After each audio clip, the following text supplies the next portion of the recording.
Hello everyone. How are you doing? I'm going to be reading part 2, chapter 1 of Equestria Missing by Rainbow Flare. So here we go. Day 2, 6:30 a.m. Flare's house. When I opened my eye, my whole body was aching, laid in a pool of blood, my blood. I tried to stand, but my loss of blood left me laying there, wishing someone would come to my aid. I started sobbing softly. Someone, please. What do I do now? Roughing up the courage to stand up, and to stand up and look in the mirror left me wondering even more. So I stood up slowly and went to my bathroom. Of course, it felt like forever because I was limping toward it. My stomach growled. Now I'm really hungry. But I had to wait. I had to see what caused the huge puddle of blood in the middle of my bedroom.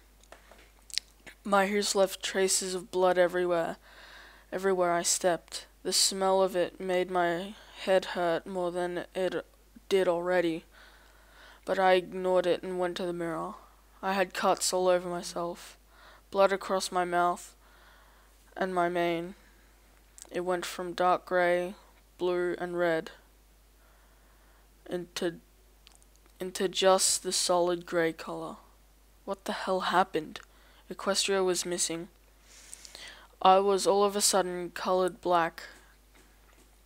I was colored back to before I even got my colors, and I passed out last night.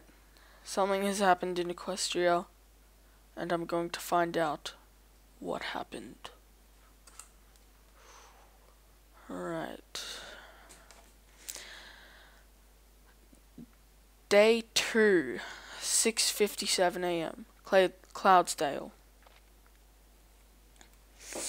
After cleaning up my blood, I gathered some supplies, food, drink, etc., and set out hoping to find some answers. Seeing no one was around to change the weather, it was a pretty average day. I started at the weather factory. It was dark. I suppose the power was out because the lights wouldn't turn on. Damn, they were working yesterday. I had no torch in my saddlebag. Of course, it was hard to hold on the account of not having something known as fingers. Twilight gave me this hour-long lecture about something called a human. Thinking back, it made me slightly happier. I wasn't in love with her. I just loved the way she said this kind of stuff. It always made me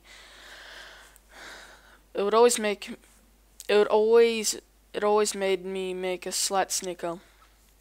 The low light of beam my torch made in the place 10 times creepier. I always constantly checked over my shoulder to see if anything was behind me.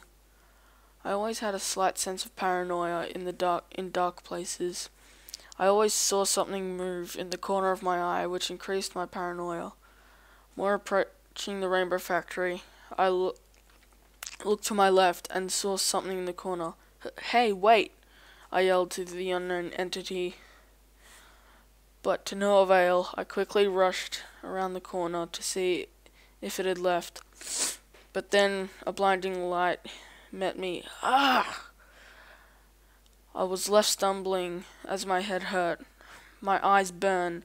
I felt around for the wall. I eventually found my bearings and headed home.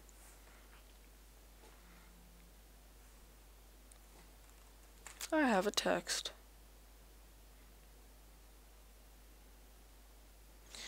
Yeah, just recording something.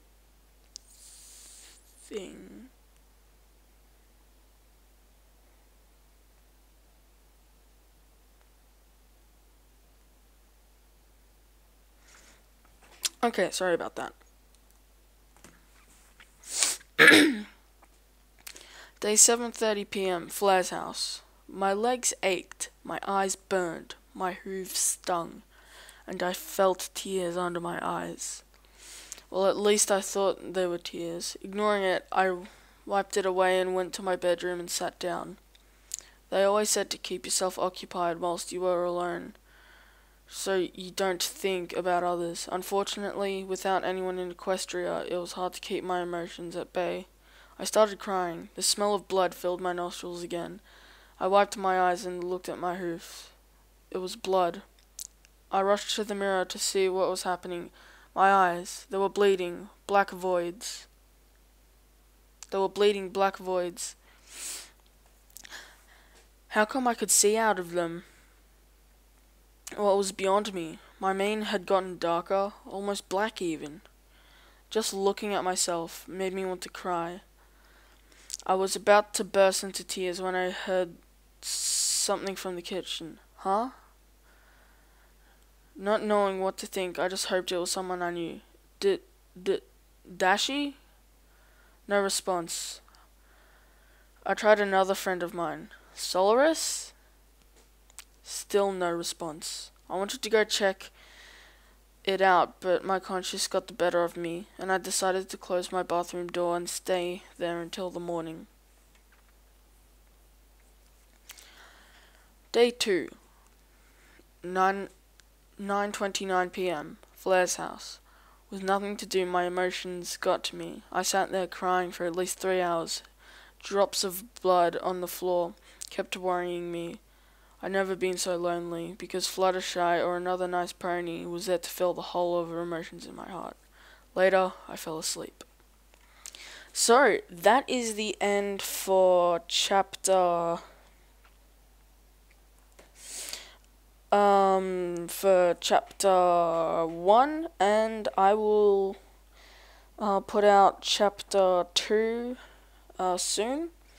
And yeah, thanks for watching. Leave any requests in the comment section for any fan fictions you would like me or Rainbow Flair to read. Because he will be reading the infamous fanfiction Cupcakes by Sergeant Sprinkles. And yeah, thanks. Leave a like if you liked it. And yeah, see ya.